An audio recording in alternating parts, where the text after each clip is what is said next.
We're doing our best. Your advice was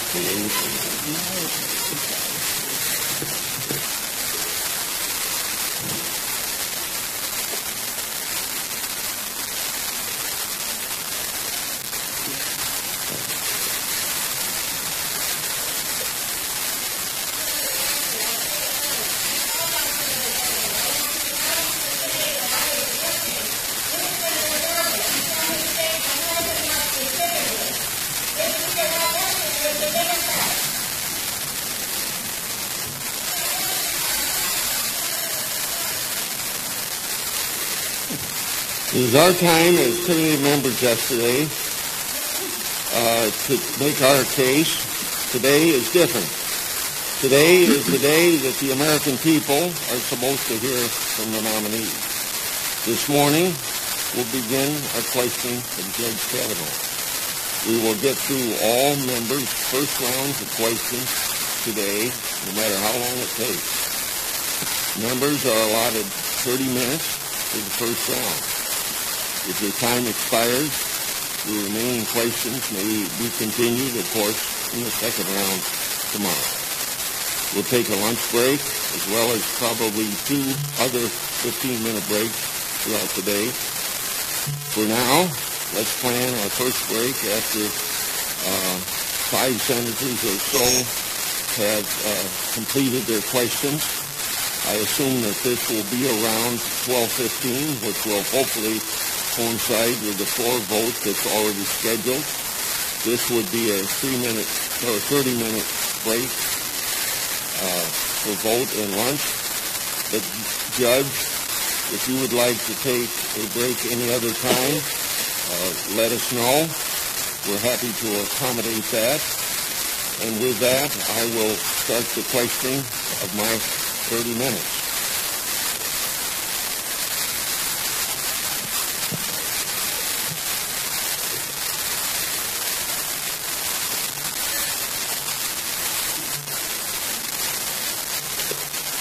Judge, for the last 12 years, you have served as a federal circuit judge on one of the most influential circuits in America.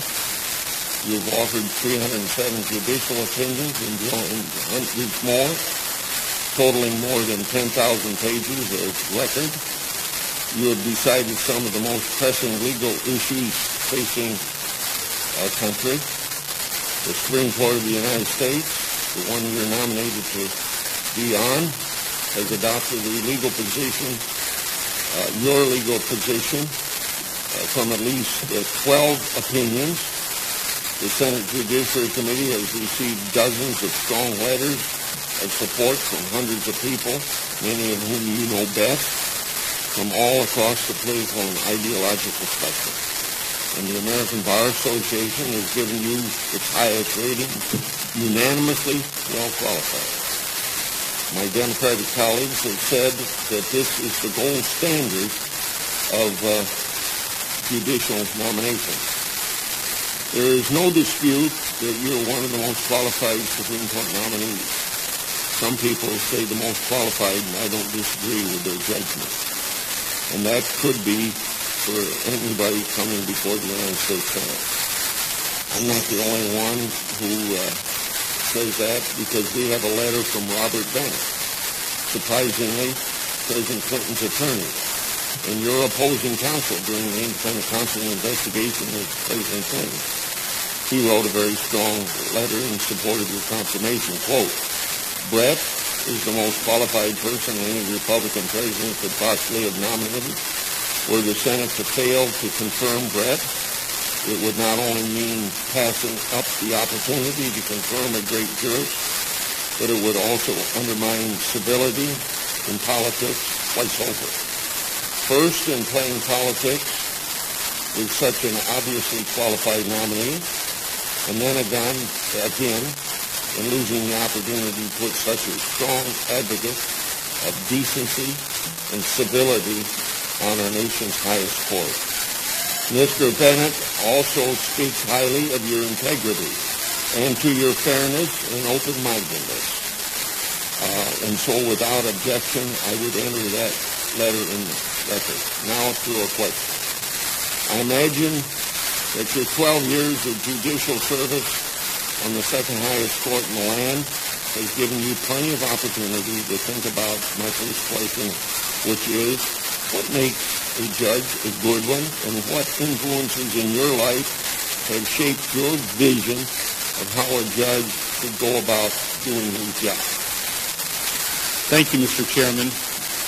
I think the first quality of a good judge in our constitutional system is independence. Independence comes directly from Article 3 of the Constitution. The independence of the federal judges really is guaranteed by the framers in our life tenure and our protection from pay reduction. So because we have life tenure, we are independent and immune from political or public pressure. So I think the first thing that makes a good judge is independence, not being swayed by political or public pressure. That takes some backbone. It takes some judicial fortitude. The great moments in American judicial history, the judges had backbone and independence. You think about Youngstown Steel. You think about, for example, Brown versus Board of Education, where the court came together and knew they were going to face political pressure and still enforce the promise of the Constitution. You think about United States versus Nixon, which I've identified as one of the greatest moments in American judicial history, where Chief Justice Berger, who had been appointed by President Nixon, brought the court together in a unanimous decision to order President Nixon in response to a criminal trial subpoena to disclose information.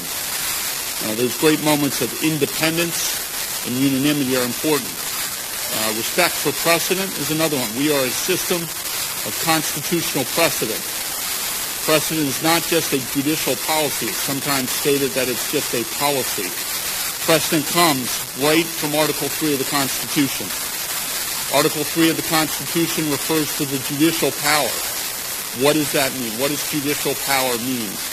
Judicial power, you look at Federalist 78, and what's described there is a system of precedent. So precedent is rooted right into the Constitution itself, and is constitutionally dictated to pay attention and pay heed to the rules of precedent.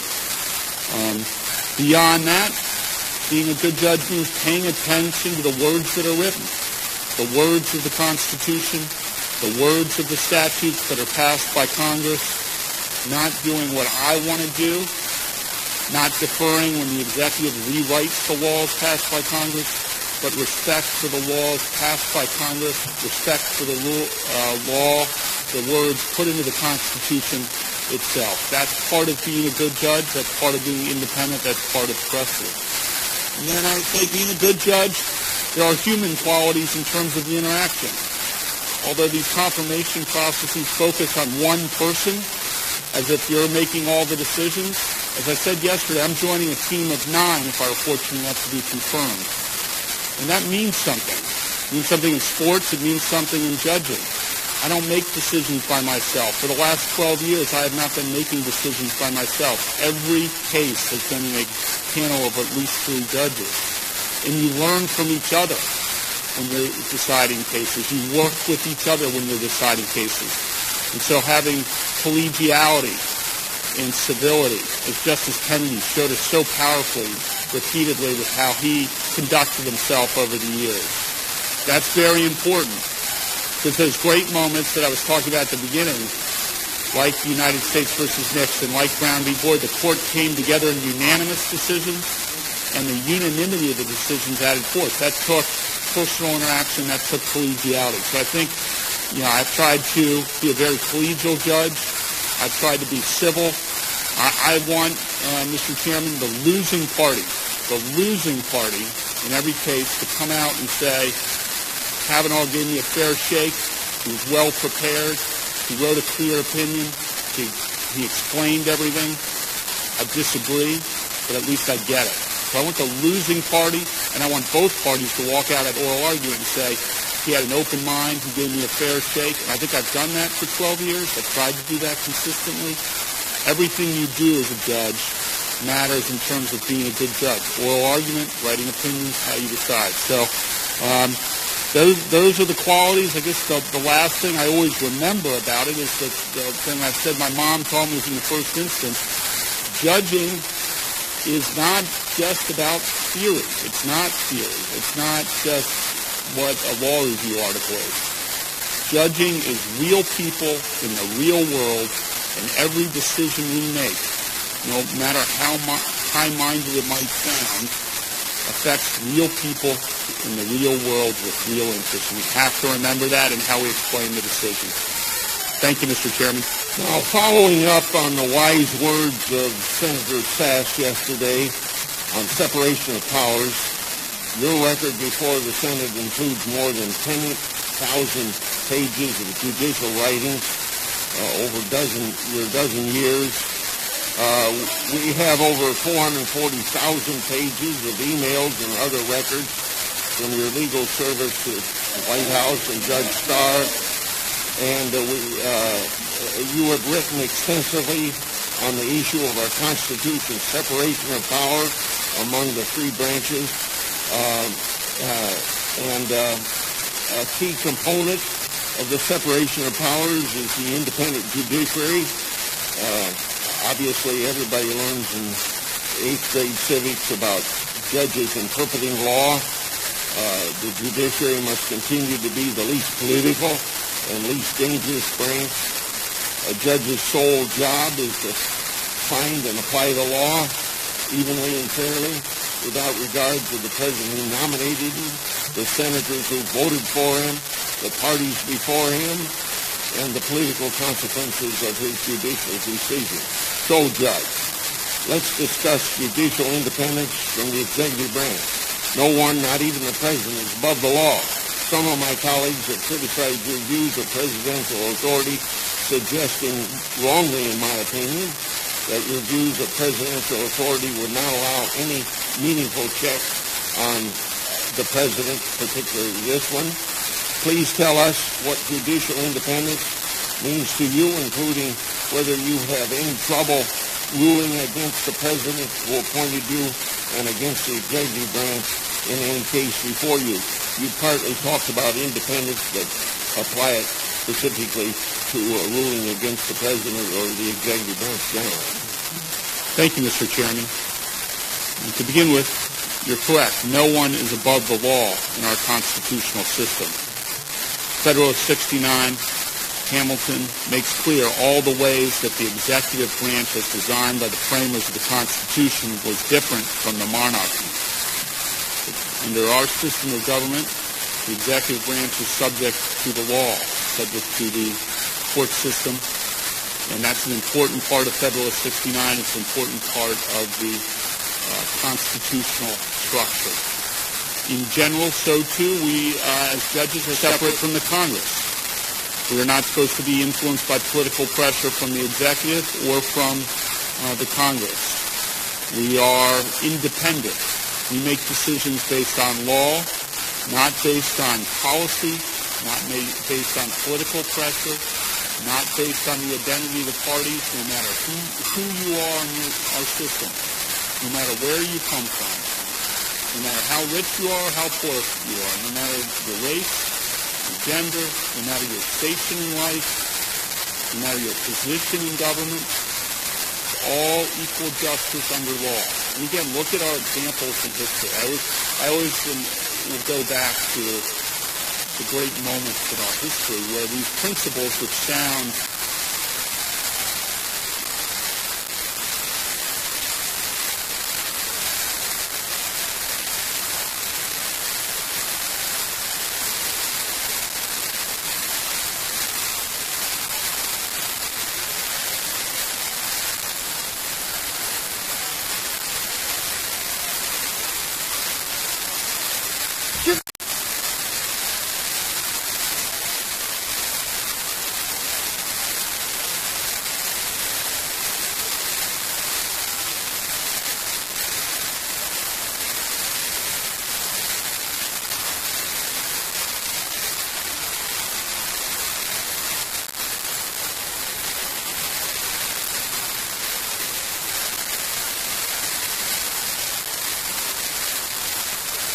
working for President Roosevelt, many dissents in the Korematsu case.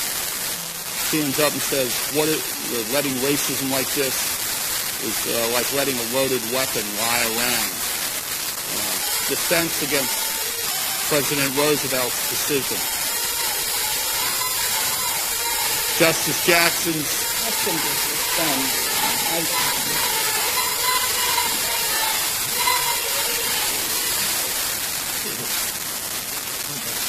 Justice Jackson's concurrence in Youngstown, which is, of course, what has become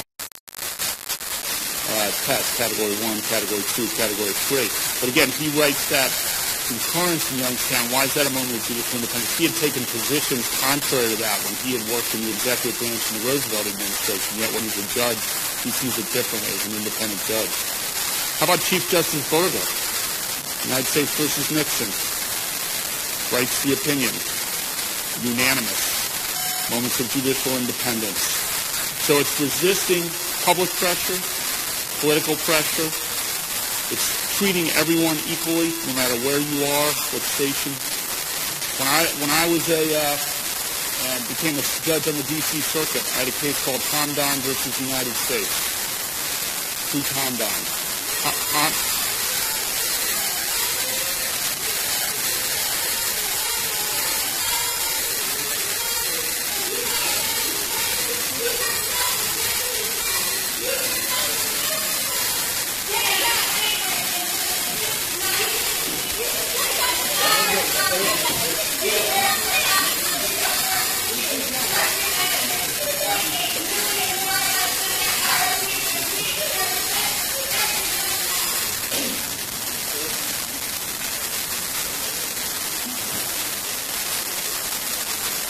So in the Hamdan case, Hamdan's one of bin Laden's associates.